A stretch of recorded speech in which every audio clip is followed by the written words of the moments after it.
Hi, welcome back. This week, quickie, because I'm just going to head off to Vilnius, which I'm very excited about, but also a little bit of an emergency. Just going to go through the workflow for my latest video, which has been a little bit different. Just a quick word about AI slop and the haters on me because I make AI video. I think it's a creative process. I just think it's a new way of making video. I don't like what AI is doing to industry. I don't like what it's doing to the world. The world would probably be a better place without it, but it's here. The genie's not going back in the bottle. So let's see what we can do with it, and let's see if we can actually get on the right side of the wave and keep ourselves in jobs. I've done that several times throughout my career. This is the biggest challenge, but I'm rising to it. Okay, so here goes. People who regularly watch this know that I use Heygen to create my master interviews. Normally, the last couple of videos, I've used Heygen's off-the-peg avatars, but that's not necessarily a good idea. And as more people use these platforms, these sort of 1,000 or so avatars on there are going to become overused. Creating your own avatar is a good idea.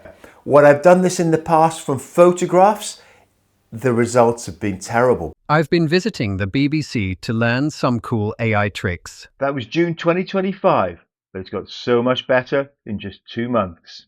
You'll see the latest version in a bit. So to do this, I first need an image. So I went into Gemini and created an image of a young woman. The story is about a woman with a gambling problem. She was 22, she's now 24. I then got Gemini to create a prompt so I could get consistent pictures of this woman in different scenarios, looking stressed, looking tired, looking sad, as well as looking glamorous. Next, I've got to feed all these pictures into Heygen to create the avatar. I look at this wide shot and it's not a lot of movement in it, and the hands are just staying still, so it's a little bit artificial, so I didn't like that.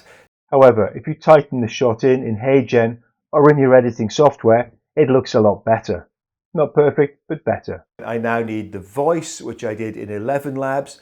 I did use an off-the-peg voice here with an English accent.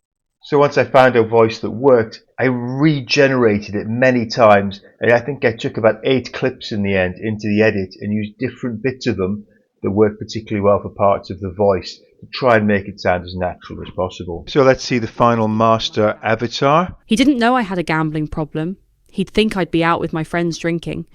But the whole time I'd be at a local casino. It's not perfect, but considering what these were like 2 months ago, it shows how quickly AI is moving on. The next thing I need to do is to generate a character description of her that I can use to create her as a consistent character in video. So I use Franklin AI's Gemini Gem. I've referred to him before. There'll be a link in the description.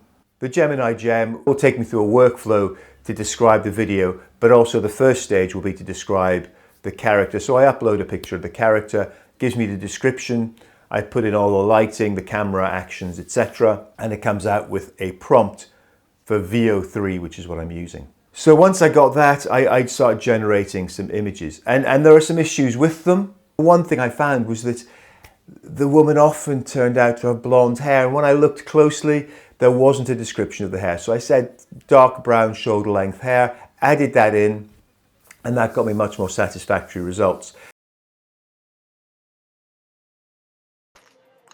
There are also some real fails. You know, the croupier's rake pulling in the casino chips just couldn't get that to work. Several generations, it just wasn't understanding it. People getting into a car, they walk through the doors, they walk through the roof, didn't work at all. So I gave up on that. I did a drone shot of a car.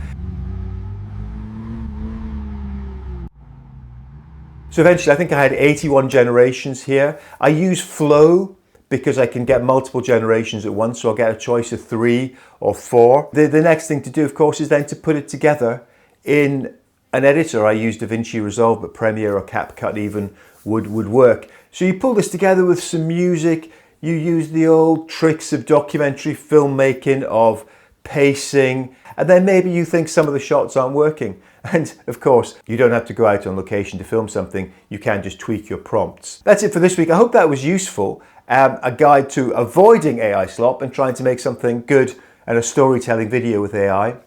I'll be back hopefully next week, but I've got to shoot off to Vilnius of AI filmmakers and people who are interested in where AI filmmaking is going. I'd love to hear your comments too.